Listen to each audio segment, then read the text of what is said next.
Agostinho dos Santos Gonçalves, hanesang antigo alumni Dom Bosco, ba jornalista televisão Timor-Post, e hanek narfatin Escola Cristal Bali de Dele, segunda-feira loron ronulo recensia fulan janeiro tinangne. Ni hatu assunto ne, liga ho aniversário Dom Bosco, nebe tinangne completa tinan rihung rua. Tuirnia avaliação ba educação no família Dom Bosco, tem que hatutang mehi Dom Bosco niang, nebe husikela baninia alumni sira. Dom Bosco agora atual 200 anos, 200 anos, ni kata família salesiano atau saída Dom Bosco no tina atos rua e depois nós nessa avaliação ba educação nebe anessa itau tutan família salesiano, família Dom Bosco, família antigos alunos tutan mei Dom Bosco nia e tina atos rua juga, nebe se financia, nebe Dom Bosco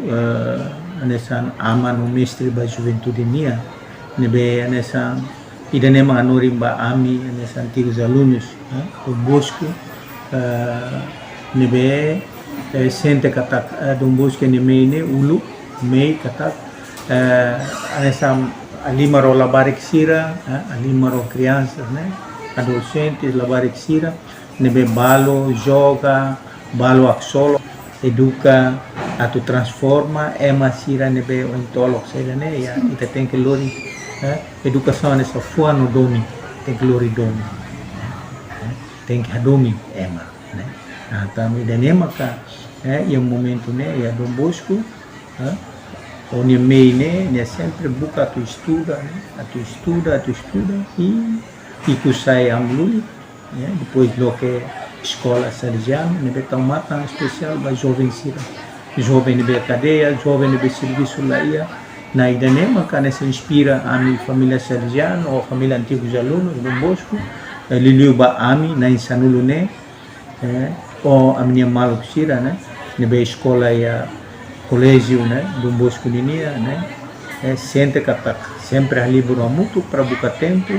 atu hala o mei Dom Bosco linia né atu tenia além de antigo alumni Dom Bosco ne sempre buka malu no halibur malu hori troca ideia ba malu sempre ajuda malu nebe sedau ketang serviço.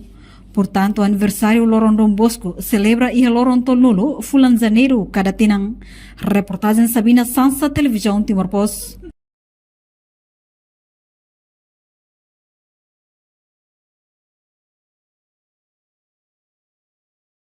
Janela informação ba emogoto. Atau tem informação atual dia kliu, kita haluha. Haneham botão subscribe, like. Halo comentário no fahe tutang ba media sosial hotu.